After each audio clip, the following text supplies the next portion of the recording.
No jantar, meu pai não gritou. Ele não me insultou. Ele nem sequer parecia desconfortável. Ele apenas disse aquilo como se fosse uma regra que todos já conheciam. A família da sua irmã vem em primeiro lugar, disse ele, pousando o garfo no prato. Você fica sempre por último.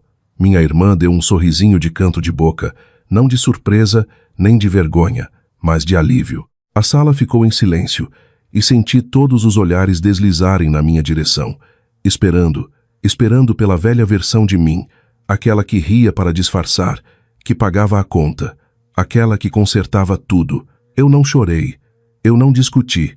Levantei a cabeça, encontrei os olhos do meu pai e disse, bom saber, porque naquele momento algo se partiu, não meu coração, mas a minha lealdade. Depois daquela noite, parei de compartilhar meu dinheiro. Parei de manter minha vida flexível para emergências que não eram minhas. Então, quando uma crise familiar real finalmente os atingiu e eles esperavam que eu interviesse como sempre, o que fiz em seguida deixou a mesa inteira paralisada. Meu nome é Clara, e durante a maior parte da minha vida, minha família me descreveu com a mesma palavra, guerreira. Eles diziam isso como um elogio, mas o que realmente significava era conveniente. Minha irmã, Camila, era o centro de tudo. Ela tinha um marido, Marcos, e 2 filhos. A vida dela era barulhenta, complicada e sempre urgente. Sempre havia algo acontecendo. Mensalidades escolares atrasadas, problemas no carro, estresse no trabalho, outro plano que tinha dado errado. E então havia eu. Eu tinha um emprego estável, pagava meus boletos em dia, não pedia ajuda. Então, todos decidiram que eu não precisava de nada. Quando a Camila passava por dificuldades, a família se mobilizava. Minha mãe, Dona Lúcia, sofria em voz alta. Meu pai, Roberto, intervinha com conselhos e carteira aberta. As conversas se curvavam em direção aos problemas dela, como se a gravidade as puxasse para lá. Quando eu mencionava algo da minha vida, o assunto flutuava por um momento e depois desaparecia. Como vai o trabalho? Minha mãe perguntava. Corrido, mas bom, eu respondia. Que ótimo, ela dizia rapidamente. Você soube o que a Camila está enfrentando agora? E assim, eu me tornava a ouvinte novamente. Percebi o padrão cedo, mesmo que não tivesse dado um nome a ele. As necessidades da Camila eram discutidas abertamente. As minhas eram presumidas como inexistentes. Quando ela chorava, as pessoas corriam para consertar. Quando eu ficava quieta, eles tomavam isso como prova de que eu estava bem. Os aniversários tornavam isso óbvio. Os da Camila eram planejados com semanas de antecedência. Reservas em churrascarias, presentes, fotos no Instagram. Os meus eram casuais. Vamos fazer algo simples, só um bolinho, meu pai dizia. E simples sempre significava pequeno. As viagens em família seguiam a mesma regra. Se o dinheiro estava curto, minha mala ficava no armário. Você entende, né, filha? Minha mãe dizia. E eu dizia que sim. Eu sempre entendia. Na época em que saí de casa para a faculdade, ninguém chorou enquanto eu fazia as malas. Não houve uma despedida longa no portão. Apenas um abraço rápido na garagem e meu pai dizendo, você vai ficar bem. Você sempre fica. Eu trabalhei, eu estudei, eu paguei minhas próprias contas. Cada sucesso que eu tinha reforçava silenciosamente a história que eles contavam a si mesmos, que eu não precisava de apoio porque nunca pedia. Anos depois, quando me mudei para outra cidade a trabalho, a distância não mudou nada. As chamadas de vídeo eram curtas.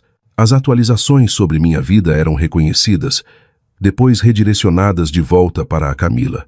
E lentamente, sem nunca me sentarem e explicarem, meu papel se tornou permanente. Eu era o plano B, a rede de segurança, aquela que dava um jeito. O dinheiro saía da minha conta em pequenas transferências via Pix regularmente. Só desta vez, só até o mês que vem, só para ajudar no aluguel. Ninguém mantinha a conta porque nunca precisaram. E eu dizia a mim mesma que estava tudo bem. Que era isso que significava ser madura. Que amor significava dar sem cobrar. Mas sentada naquela mesa de jantar, ouvindo meu pai finalmente dizer em voz alta que eu era sempre a última, percebi algo perturbador. Eu não tinha sido apenas colocada ali. Eu tinha permanecido ali. E pela primeira vez na minha vida, comecei a me perguntar o que aconteceria se eu não ficasse. Aquele jantar deveria ter sido comum. Meu pai tinha sugerido o restaurante, um lugar que ele gostava porque parecia sofisticado, quieto o suficiente para conversar, caro o suficiente para parecer importante. Sentamos em uma mesa de canto, cardápios fechados, esperando nossa comida. Camila já estava falando sobre os horários das crianças, sobre como estava exausta, sobre como a situação no trabalho do Marcos ainda estava complicada. Minha mãe concordava com simpatia. Meu pai ouvia, sério e focado. Esperei por uma pausa para poder compartilhar minha própria novidade. Eu tinha sido promovida. Um passo real na carreira. Mais responsabilidade, salário maior. Não era algo de que eu falava com frequência, mas naquela noite achei que importava. Quando finalmente mencionei, minha mãe sorriu educadamente. Ah, que bom, Clara. Parabéns. Então Camila suspirou e disse: Você tem sorte. Pelo menos você não tem toda essa pressão de sustentar uma casa. Meu pai recostou-se, dobrou o guardanapo e disse a frase que reorganizou tudo. A Camila tem uma família agora. A família dela vem em primeiro lugar. Ele não olhou para ela quando disse isso. Ele olhou para mim. Você fica sempre por último, acrescentou calmamente, como se estivesse explicando um cronograma ou um orçamento doméstico. Você não precisa de tanto. Por um segundo, sinceramente, pensei que tinha ouvido errado. Olhei ao redor da mesa, esperando alguém rir, me corrigir, suavizar aquilo em algo menos cortante. Ninguém fez isso. A boca da Camila curvou-se em um pequeno sorriso enquanto ela levantava a taça. Não presunçosa, apenas confortável, como se tivesse ouvido essa verdade muitas vezes antes, mesmo que nunca tivesse sido dita tão claramente. Minha mãe se mexeu na cadeira, mas não disse nada. Marcos olhou para o prato. O silêncio se esticou, denso e estranho. Eu podia senti-lo pressionando meu peito, o desejo familiar surgindo o instinto de tornar as coisas mais fáceis para todos os outros. Dizer que estava tudo bem. Dizer que eu entendia. Não dizer nada. Em vez disso, surpreendi a mim mesma. Assenti uma vez e disse: Bom saber. Meu pai franziu a testa. O que isso quer dizer? Quer dizer, eu disse, uniformemente, que agradeço por você ser honesto. As sobrancelhas da minha mãe se juntaram. Clara, não seja sensível. Não estou sendo, respondi. E, pela primeira vez, aquilo era verdade. O resto do jantar passou em uma conversa forçada. Ninguém tocou no assunto novamente, mas tudo parecia fora do lugar, como se uma rachadura tivesse se aberto sob a mesa e todos estivessem cuidadosamente fingindo não notar. Quando nos levantamos para sair, meu pai pagou a conta como sempre. Sem drama, sem confronto. Mas no caminho para casa, repassei as palavras dele repetidamente. Você fica sempre por último. Não com raiva, não com crueldade, mas com certeza. E aquele foi o momento em que entendi algo que evitei a vida inteira. Meu lugar na minha família nunca tinha sido temporário. Tinha sido permanente. E uma vez que algo é nomeado, uma vez que é dito em voz alta, não pode mais ser ignorado. Quando estacionei na garagem do meu apartamento, não estava chateada. Eu estava lúcida, clara de que, se eu sempre seria a última, então eu precisava parar de construir minha vida em torno de pessoas que esperavam que eu ficasse lá. Essa clareza não fez barulho, mas mudou tudo. Não acordei na manhã seguinte com um plano mirabolante. Não houve decisão dramática, nenhuma lista colada na geladeira dizendo corte relações ou imponha limites. O que senti, em vez disso, foi algo mais quieto e pesado. Uma sensação de que, se eu continuasse vivendo da mesma maneira, nada mudaria nunca, nem para eles, nem para mim. Então, comecei fazendo o oposto do que sempre fiz. Parei de reagir. Quando minha mãe mandou mensagem alguns dias depois, a Camila está um pouco sobrecarregada esta semana. Você poderia ver como ela está? Li a mensagem, deixei o celular de lado e terminei meu café. Não porque eu não me importasse, mas porque percebi o quão automática minha resposta antiga teria sido. Claro, eu resolvo, eu facilito. 1 hora se passou, depois 2. O mundo não colapsou. Essa percepção me perturbou mais do que as palavras do meu pai no jantar.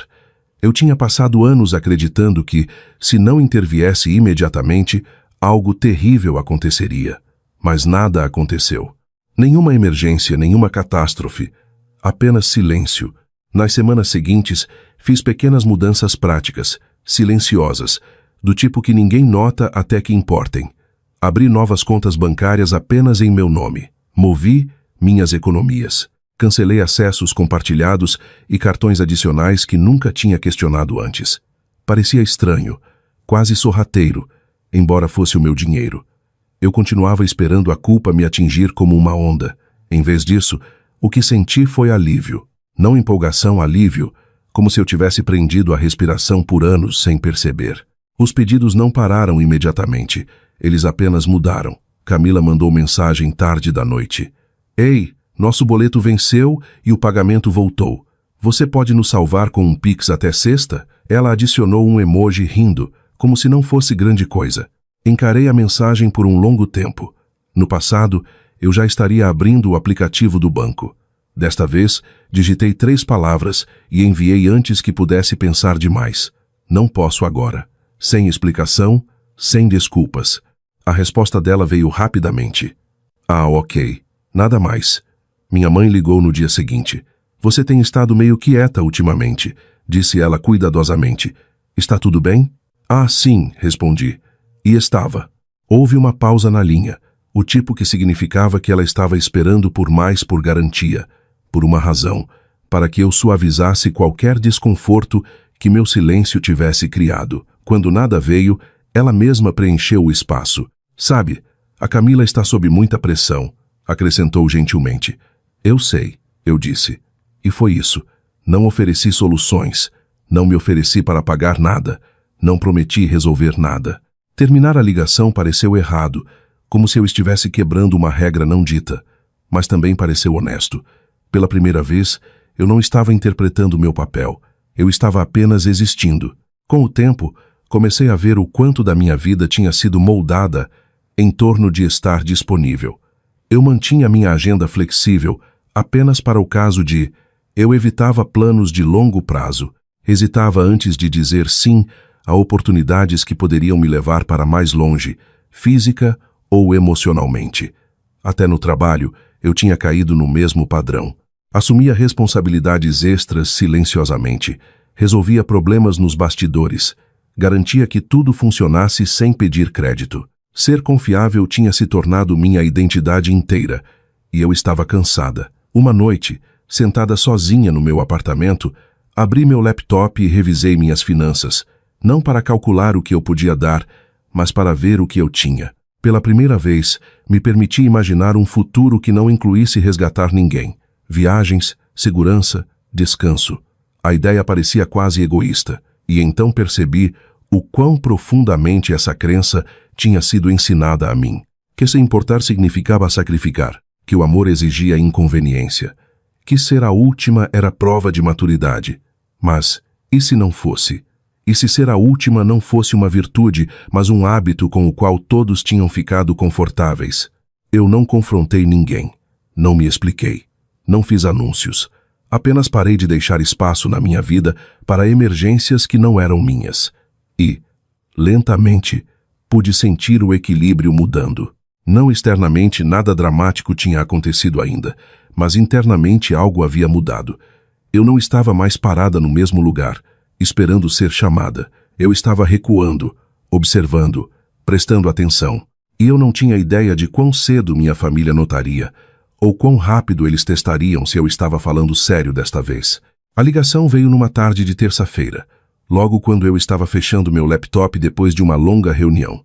Quase não atendi, não porque estava com raiva, mas porque reconheci o número e a sensação que vinha com ele. Aquele aperto familiar no peito, o reflexo de me preparar antes que a primeira palavra fosse dita. Clara, minha mãe, disse no momento em que atendi. A voz dela estava tensa, apressada, controlada da maneira que as pessoas soam quando as coisas já estão desmoronando. Precisamos conversar. Inclinei-me para trás na minha cadeira. Sobre o quê? Houve uma pausa, longa demais. Você pode vir aqui neste fim de semana? Ela perguntou. É importante. Ela não explicou. Ela nunca explicava quando a explicação custava caro. Vou pensar, eu disse. Essa não era a resposta que ela esperava. No passado, eu já estaria verificando horários de ônibus ou enchendo o tanque do carro, reorganizando minha agenda, perguntando o que podia fazer. Desta vez deixei o silêncio sentar entre nós. Ok, disse ela finalmente. Só, por favor. Quando cheguei à casa dos meus pais 2 dias depois, parecia diferente antes mesmo de eu entrar. A entrada da garagem estava cheia. O carro da Camila estava lá. O do Marcos também. A porta da frente abriu devagar, como se a própria casa estivesse hesitando. Dentro, a sala de estar parecia mais pesada do que eu lembrava. Pilhas de envelopes cobriam a mesa de centro. Contas, avisos de cartório, papéis com logotipos oficiais e carimbos vermelhos que faziam meu estômago apertar. Ninguém estava sentado confortavelmente. Meu pai estava perto da janela, braços cruzados. Minha mãe pairava perto do sofá. Camila estava sentada rigidamente olhando para o chão. Marcos evitava meus olhos completamente. Ninguém perguntou como eu estava. Minha mãe começou a falar imediatamente, palavras derramando mais rápido do que podiam ser organizadas. Houve alguns atrasos, algumas decisões que não saíram como esperávamos. É temporário. Camila interveio. Não é tão ruim quanto parece. Só precisamos de tempo. Meu pai pigarreou. As coisas ficaram apertadas. Eles falavam ao redor do problema, circulando-o cuidadosamente, como se dizê-lo diretamente pudesse torná-lo real. Eu ouvia quietamente, mãos cruzadas no colo, notando o quão familiar isso parecia. A tensão, a construção, o momento logo antes de todos se virarem para mim. E então, eles se viraram. Você está numa situação estável, disse meu pai finalmente. Você não tem filhos, acrescentou minha mãe. Você consegue lidar com isso melhor do que a maioria, disse Camila suavemente. Ali estava, a suposição vestida de lógica. O acordo tácito que todos já tinham feito antes de eu passar pela porta. Senti algo mudar dentro de mim. Não raiva, não pânico, mas clareza, afiada e calma. Fiz uma pergunta. Qual é o plano se eu não ajudar? A sala ficou em silêncio. O rosto da minha mãe caiu. Clara, não diga isso. Estou falando sério, disse eu uniformemente. O que acontece se eu não intervier? Ninguém respondeu. Camila parecia em pânico agora, não aliviada. Meu pai franziu a testa como se estivesse tentando resolver um problema de matemática que não fazia mais sentido. Marcos se mexeu desconfortavelmente perto da porta. Isso não é justo, disse minha mãe baixinho. Somos família. Eu balancei a cabeça. Eu sei.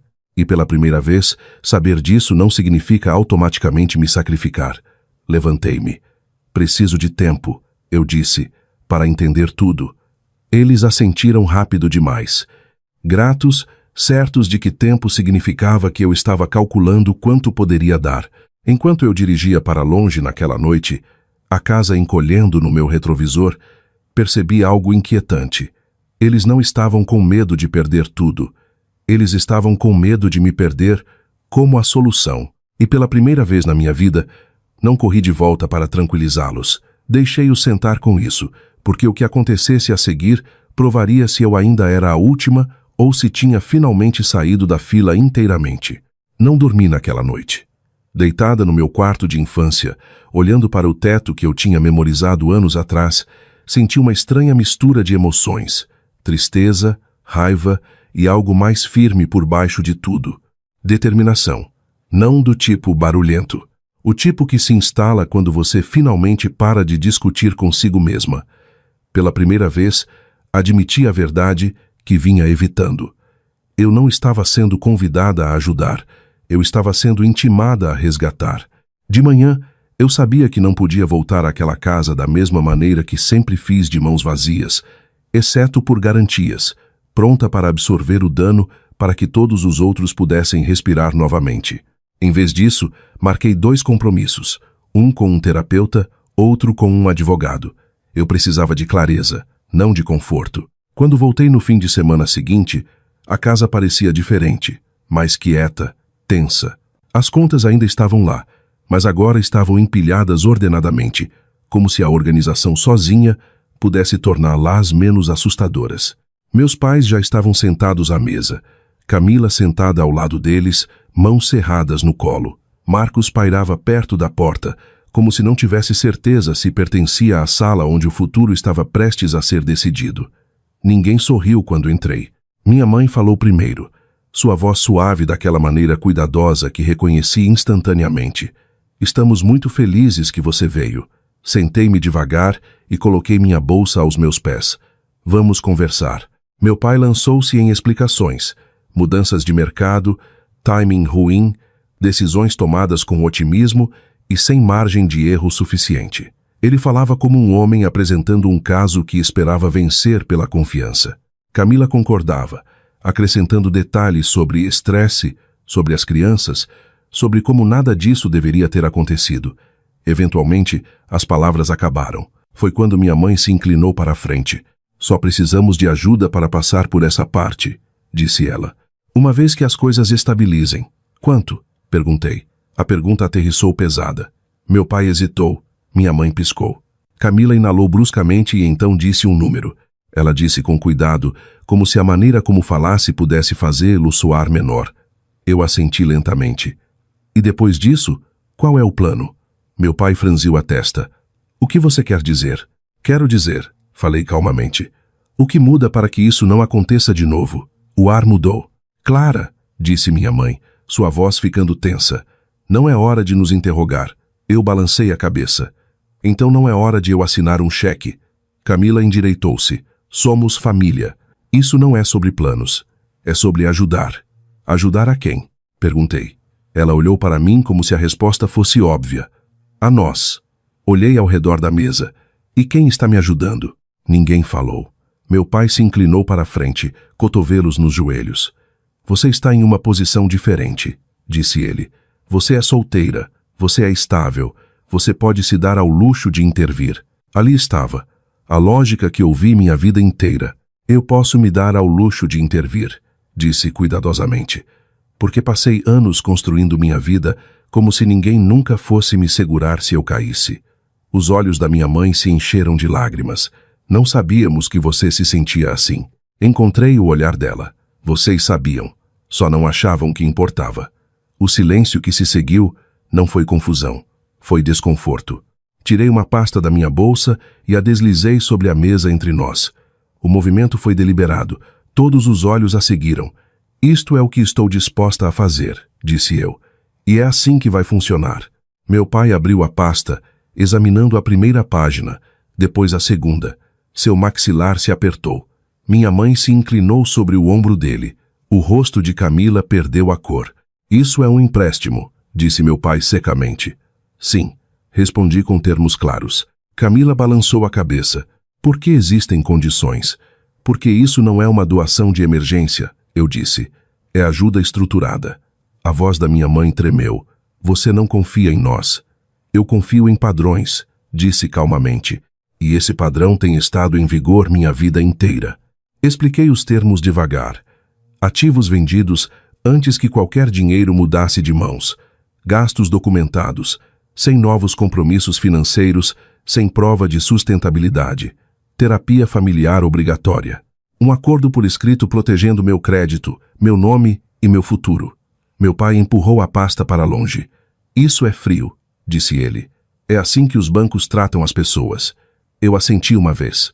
Então me trate como um banco, porque quando precisaram de apoio emocional, eu era família. Quando precisaram de dinheiro, eu fui infraestrutura. Os olhos de Camila se encheram de lágrimas. Então você está nos punindo agora? Balancei a cabeça. Estou parando de punir a mim mesma. Se você não ajudar, ela sussurrou. Nós perdemos tudo? Segurei o olhar dela. Se eu ajudar sem limites, eu perco tudo o que construí. As palavras pairaram no ar, pesadas e inegáveis. Minha mãe estendeu a mão para a minha. Depois hesitou, como se não tivesse certeza se ainda tinha o direito. Nunca quisemos fazer você se sentir em último lugar. Puxei gentilmente minha mão de volta. Mas fizeram, e disseram isso em voz alta. Ninguém discutiu com aquilo. Meu pai encarou a pasta, maxilar tenso. Então é isso, disse ele. Assinar ou afundar? Não, corrigi calmamente. É crescer ou repetir. O tempo se esticou. Minutos passaram. Meus pais sussurravam um para o outro em tons baixos e frenéticos. Camila limpava as bochechas. Marcos andava de um lado para o outro atrás dela. Pela primeira vez na minha vida, não corri para preencher o silêncio. Eu esperei. Finalmente meu pai olhou para cima. Precisamos de tempo. Levantei-me e peguei minha bolsa. Vocês têm 24 horas. A cabeça de Camila levantou bruscamente. Só isso? É isso, eu disse. Amanhã eu volto. Ou avançamos assim, ou não avançamos de jeito nenhum. Quando alcancei a porta, minha mãe chamou meu nome, a voz falhando. Se dissermos não, você vai virar as costas? Parei, minha mão na maçaneta. Não estou virando as costas para vocês, disse calmamente. Estou caminhando em direção a mim mesma, e com isso deixei-os sentados lá, paralisados, não porque tirei algo deles, mas porque, pela primeira vez, não me entreguei de bandeja. Eles assinaram os papéis na tarde seguinte, não com alívio, não com gratidão, mas com a resignação silenciosa de pessoas que acabaram de perceber que as regras pelas quais viveram não se aplicavam mais. Não houve discursos, nem tentativas de última hora de negociar. Meu pai leu cada página novamente, mais devagar desta vez, como se esperasse que as palavras mudassem se ele olhasse por tempo suficiente. Minha mãe sentou-se ao lado dele, mãos cruzadas firmemente no colo, olhos vermelhos, mas secos. Ela tinha chorado todas as lágrimas na noite anterior. Camila assistiu a caneta se mover pela página como se estivesse escrevendo algo permanente em sua vida porque estava. Quando a assinatura final foi feita, a sala não pareceu mais leve, pareceu exposta. Meu pai deslizou a pasta de volta para mim sem olhar para cima. Seguiremos os termos, disse ele, com a voz plana. Eu sei, respondi. Aquele foi o momento em que senti, não vitória, não satisfação, mas liberação. O peso que carreguei por anos não foi transferido para outra pessoa. Foi simplesmente colocado no chão. As mudanças começaram quase imediatamente. Na primeira semana, despesas que antes eram deixadas de lado de repente importavam. Assinaturas de streaming foram canceladas. Cartões de crédito foram cortados. Bens foram colocados à venda na internet. Não simbolicamente, não eventualmente, mas na prática. Pela primeira vez, o dinheiro não era abstrato. Tinha limites. Camila foi quem teve mais dificuldade. Ela me ligou uma vez tarde da noite, a voz tensa. Não percebi o quanto você estava cobrindo. Eu sei, eu disse. Ela esperou por garantia, por conforto, para que eu suavizasse. Eu não fiz isso. A terapia familiar começou 2 semanas depois. A primeira sessão foi dolorosa de uma maneira silenciosa. Meu pai falava como um homem com medo de dizer a coisa errada. Minha mãe pedia desculpas repetidamente, mas nunca terminava uma frase. Camila sentava rigidamente, braços cruzados, defensiva, até que a terapeuta fez uma pergunta simples. O que acontece quando a Clara não intervém? Ninguém respondeu. Aquele silêncio fez mais do que qualquer argumento jamais fez. Nas sessões seguintes, surgiram padrões que nunca tinham sido nomeados antes.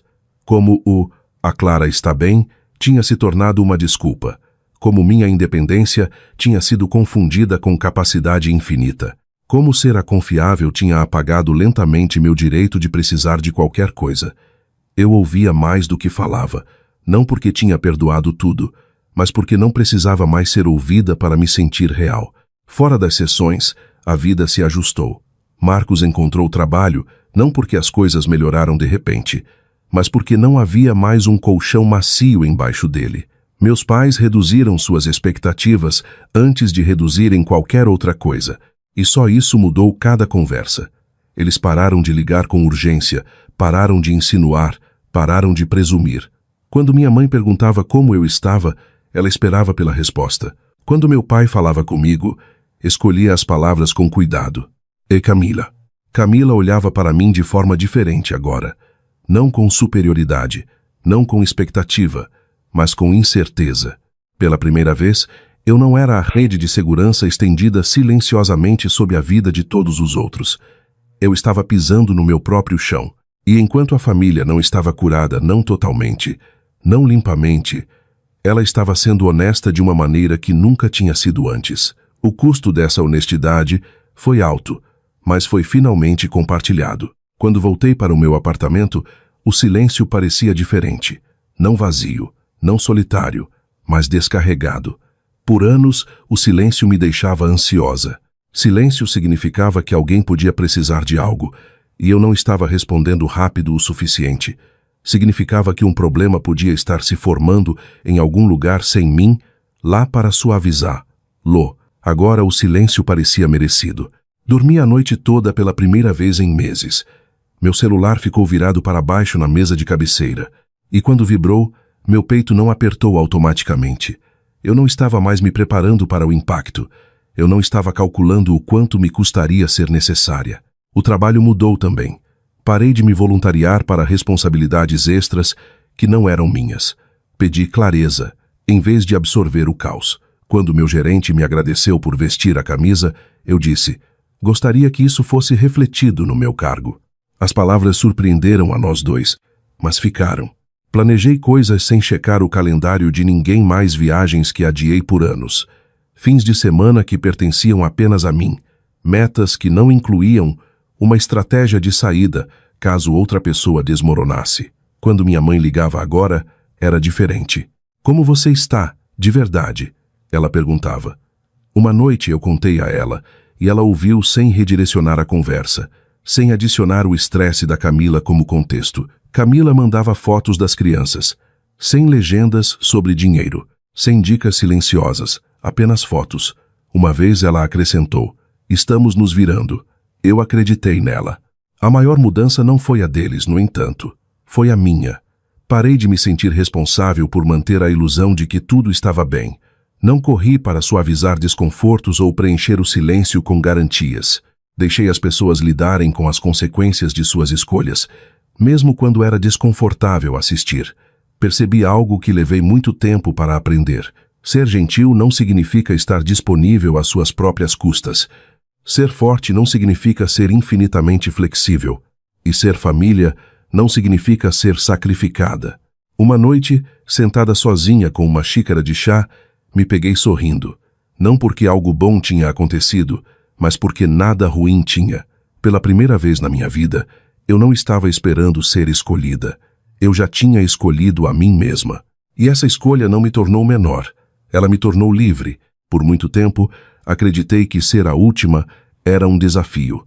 Se eu tentasse mais, se desse mais, se ficasse mais quieta, achava que eventualmente alguém notaria.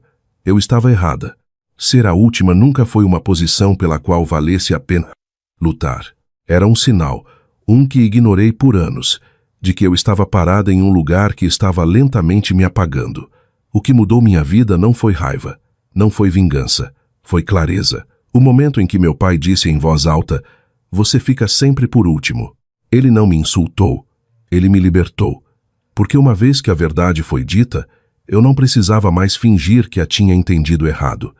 Estabelecer limites não destruiu minha família, revelou-a.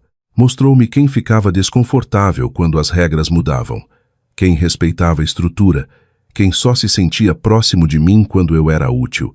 E me mostrou algo mais também, algo mais quieto, mas mais forte. Eu podia amar as pessoas sem desaparecer por elas. Eu podia ajudar sem ser consumida. Eu podia me afastar de um papel, sem me afastar de mim mesma.